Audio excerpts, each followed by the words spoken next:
I once again welcome you students to your economics class.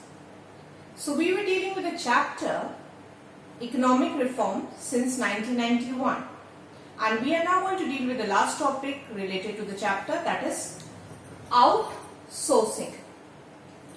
Now what does outsourcing means? As you can see, the word outsource, it refers to an outside source. Generally, when a big business firm or a big production unit takes into production activity, it delegates the related production activities or allied production activities to an external source or a third party, which is known as outsourcing.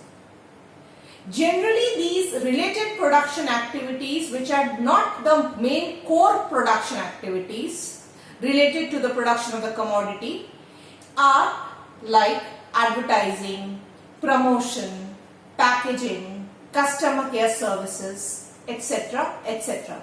These services are generally given to an outside agency which may not be situated in the country and is generally situated in other countries. They are also known as BPOs, Business Process Outsourcing. Now the question arises, why are we discussing the topic outsourcing? A question that comes to our mind: is India a rising hub for outsourcing? That means, are the developed countries, are the multinational companies preferring to offer these outsourced business activities to a country like India? Now we need to know, why do they prefer India as an important agency where they can outsource their related production activities? So we'll discuss why outsourcing is good for India. So now let us see why outsourcing is good for India. There are a large number of factors favoring outsourcing in India, like cheap labor, excess of availability of raw material, high level of IT skills, etc., etc. Now we will take them up and discuss them one by one. Number one, employment. India has a large section of population, and the tertiary sector is gradually emerging and developing, and thus has a good potential for these outsourced activities like production, promotion, packaging, customer care services, etc., etc. Next, exchange of technical know-how. Advanced, sophisticated technology from these developed countries can be easily propagated and transferred to India through the way of outsourcing.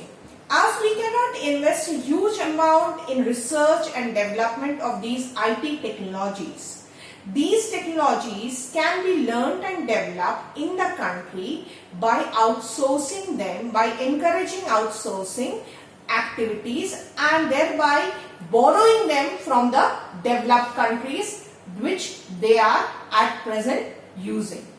Next, international worthiness. It also increases the international worthiness of India and encourages flow of foreign exchange into the country. Next, encourages other sectors. Outsourcing helps in the development of the backward region, because it encourages people from different sectors to opt for these employment opportunities, because we know that our agriculture has already reached a saturation point of employment, and there is disguised and seasonal unemployment prevailing in the agricultural sector, and the industrial sector is also not developed. By encouraging these outsourced activities, service sector can be promoted and a boost to industries and agriculture can be given. Next, contributes to human capital formation. It encourages training, imparting of skill, efficiency to the people, and thereby encouraging human capital formation and accelerating the growth rate of the economy. Next, better standard of living and eradication of poverty. It improves the standard of living of the people by providing opportunities for employment. It helps them to meet their basic necessities and requirements for existence, and thereby helping them to overcome their minimum basic needs and overcome their poverty. Next, greater infrastructure investment. The government also takes up the responsibility to set up basic infrastructures like IT hubs, roads, communication network, banking facilities, industrial firms which can take up these IT in outsourcing activities, and thereby it also promotes infrastructural development in the country. In order to encourage these MNCs, the government takes these initiatives and promotes outsourcing. So these are the different reasons why India can be an emerging hub for outsourcing, and why India at present is so very preferred as for outsourcing their activities by the production units around the world. Now the next question that comes related to outsourcing that needs to be tackled is, India has certain advantages making it a favorite outsourcing destination. Now what are these advantages and benefits that makes it a preferable choice for the other countries?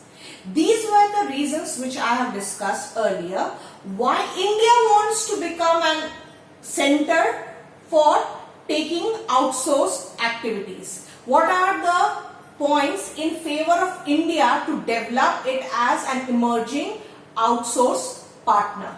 But now we are going to discuss why India is being preferred as an outsource agency by the developed countries. We are now taking it up. Easy availability of cheap labor.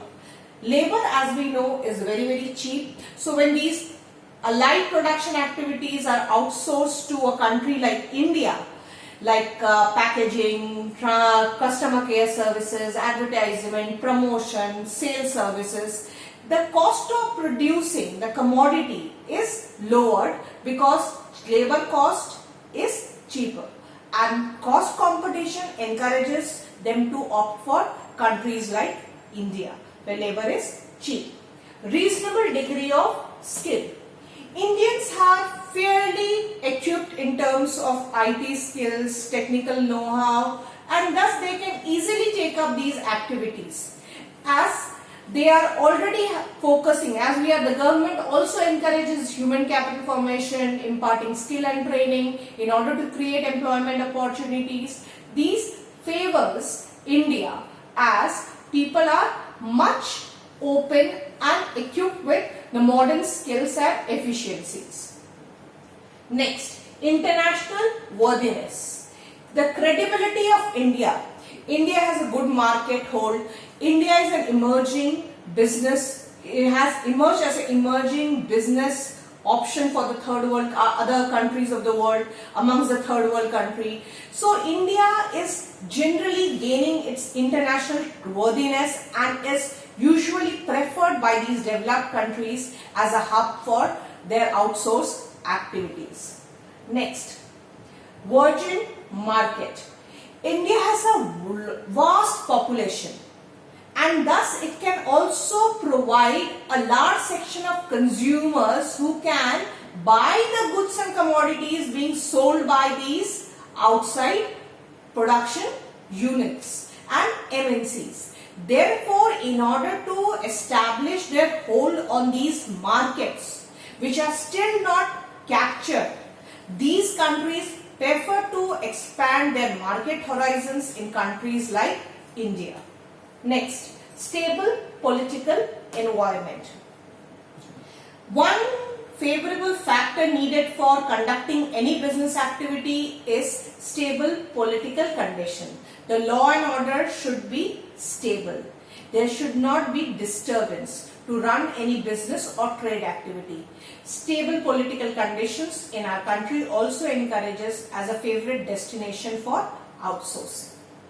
So these are the points why India is generally preferred by the other countries as a outsourcing hub. So we have discussed so far why India is wanting the other countries to take it as an outsourcing center. Why India wants to develop it as a center for outsourcing, and we have also discussed why other countries would prefer to take India as a hub for outsourcing. So outsourcing in a way is also a part of these LPG policies, because in a way they are going to encourage your globalization process by integrating the different economies and creating mutual interdependency. So I expect you to prepare a detailed note on this topic. I would provide you with a PDF note of the topic outsourcing that would be helpful to you in making your notes. And when you make your notes, make sure that you make your notes in a detailed format, in a point-wise format. Disintegrate your answers in points and sub-points. Discuss the points and sub-points and deal with them in detail, so that if questions pertaining to 3 marks, 4 marks, 6 marks are framed, you are able to answer them as per the board pattern.